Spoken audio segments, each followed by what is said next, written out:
welcome back to my channel. So this is Forensic Educator. I hope you all are well and good. So let's start the video. तो आज का हमारा topic है chemical development the lab site. तो अब हम chemical development के बारे में पढ़ेंगे.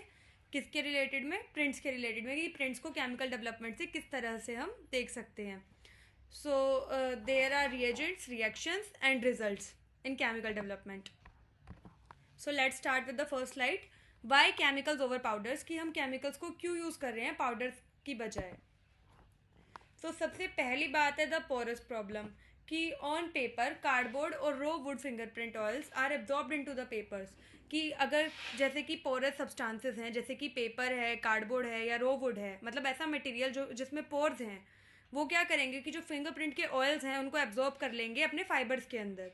तो powders have nothing to stick it to on the surface. जैसा कि हम जानते हैं कि फिंगरप्रिंट का जो ऑयल होता है वही हेल्प करता है पाउडर को स्टिक करने के लिए. पर अगर वो ऑयल एब्जॉर्ब कर लिया जाएगा तो फिर पाउडर स्टिक कैसे होंगे. तो सबसे पहली प्रॉब्लम तो ये है कि हम पाउडर्स यूज़ क्यों नहीं करते हैं पोरस सरफेसेस पे. Then there is the old print problem. Now what is this? Chemicals can often recover prints that are weeks or months old by reacting with amino acids or salts that stay trapped in fibers. जो chemicals होते हैं उनसे recover किए जा सकते हैं print जो कि वीक्स पुराने हैं, मंथ्स पुराने हैं, क्योंकि जो केमिकल्स होते हैं उनको हम रिएक्ट कराते हैं अमाइनो एसिड से और सॉल्ट से, जो कि फाइबर में ट्रैप रह जाते हैं, यानी कि पोरस सब्सटेंसेस में ट्रैप्ड रह जाते हैं. अब एक सीक्वेंस समझते हैं कि हमेशा एक सीक्वेंस फॉलो करनी चाहिए. कि सबसे पहले कोई भी प्रिंट जो हमारा लाइटिंग मेथड्स होते हैं, जिसमें हम alternative light sources, UV light या फिर अदर लाइट्स का यूज़ करते हैं, हमें सबसे पहले ये लाइट वाले मेथड्स को यूज़ करना चाहिए. बट प्रिंट अगर लाइट वाले मेथड से ना विजिबल हो तो हम लोगों को फिजिकल मेथड यानी कि पाउडर मेथड्स को यूज़ करना चाहिए. और अगर पाउडर मेथड से भी प्रिंट विजिबल ना हो तब हमें केमिकल मेथड्स की तरफ जाना चाहिए, क्योंकि केमिकल और फिजिकल के केस में ये पॉसिबिलिटी है कि आपका जो एविडेंस है वो डिस्ट्रॉय हो जाए. बट लाइट के केस में ये बात श्योर है कि आपका जो एविडेंस है वो किसी भी वे में डिस्ट्रॉय नहीं होगा, क्योंकि किसी भी वे में डायरेक्ट कॉन्टैक्ट एविडेंस से आपका या फिर किसी चीज़ का नहीं होगा. देन सबसे पहले हमारा केमिकल मेथड आता है ninhydrin, which is the paper specialist. तो निनहाइड्रिन को जनरली हम पेपर के लिए यूज़ करते हैं, पेपर जैसे कि एनवेलप करेंसी, और ये जनरली पोरस सरफेसेस के लिए, जैसे कि बाकी केमिकल मेथड्स होते हैं.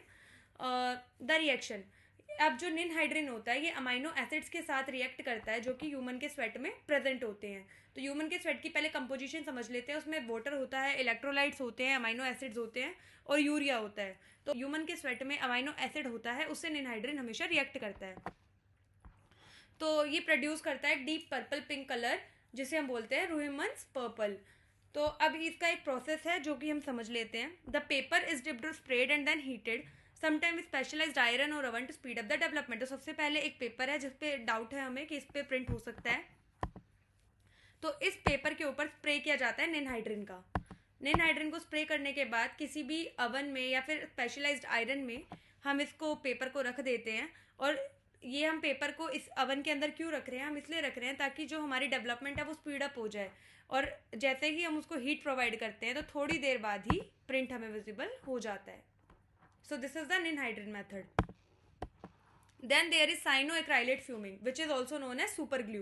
cyanoacrylate को हम super glue के नाम से भी जानते हैं. अब इसमें क्या होता है?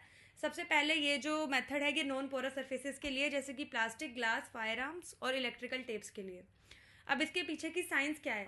When super glue is heated, it create vapor that polymerize harden upon contact with the moisture and oils in the fingerprint. कि जैसे ही सुपर ग्लू को हीट किया जाता है, साइनोएक्राइलेट को हीट किया जाता है, ये वेपर्स क्रिएट कर देता है डायरेक्ट और पॉलीमराइज करता है, यानी कि हार्ड हो जाता है सुपर ग्लू.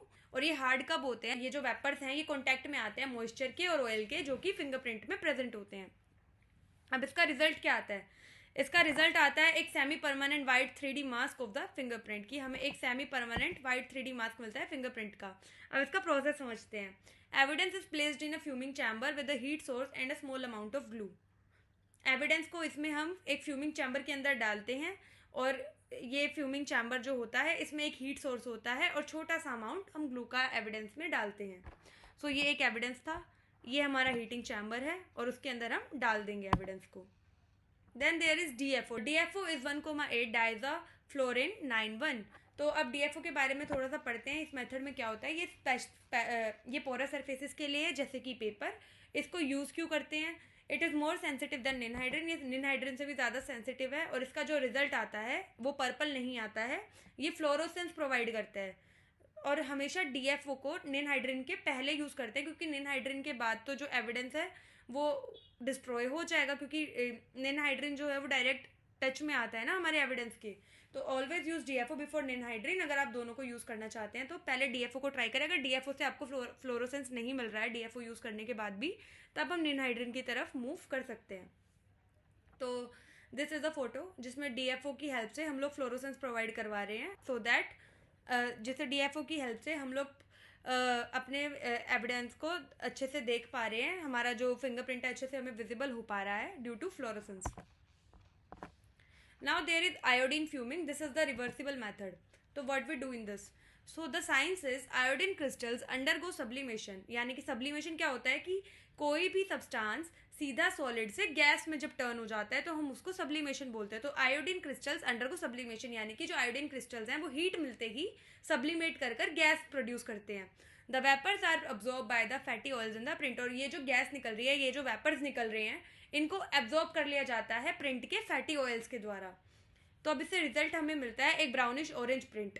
तो अब इसका क्रूशियल फैक्ट क्या है? This reaction is not permanent. ये रिएक्शन परमानेंट नहीं है। तो इसमें जो प्रिंट है वो फेड हो सकता है जैसे ही आयोडीन इवेपोरेट हो जाएगा। तो इसको जैसे ही आपको प्रिंट विजिबल होता है वैसे ही फोटोग्राफ कर लेना है और उसको फिक्स कर देना है स्टार्च सॉल्यूशन के साथ।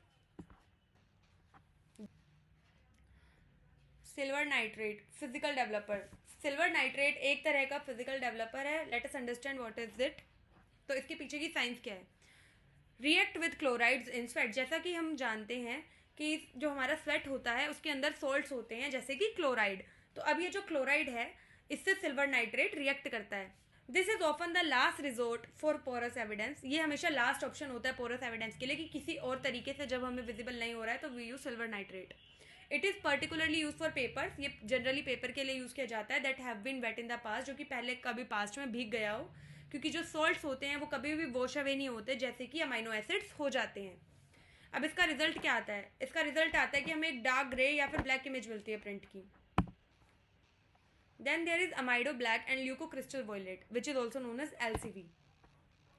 तो the blood reagent use specifically to develop और enhance patent prints in blood. तो इसको जनरली हम यूज कर रहे हैं ताकि हम एनहांस कर पाएँ या डेवलप कर पाएँ पेटेंट प्रिंट्स को जो कि ब्लड में मिलते हैं।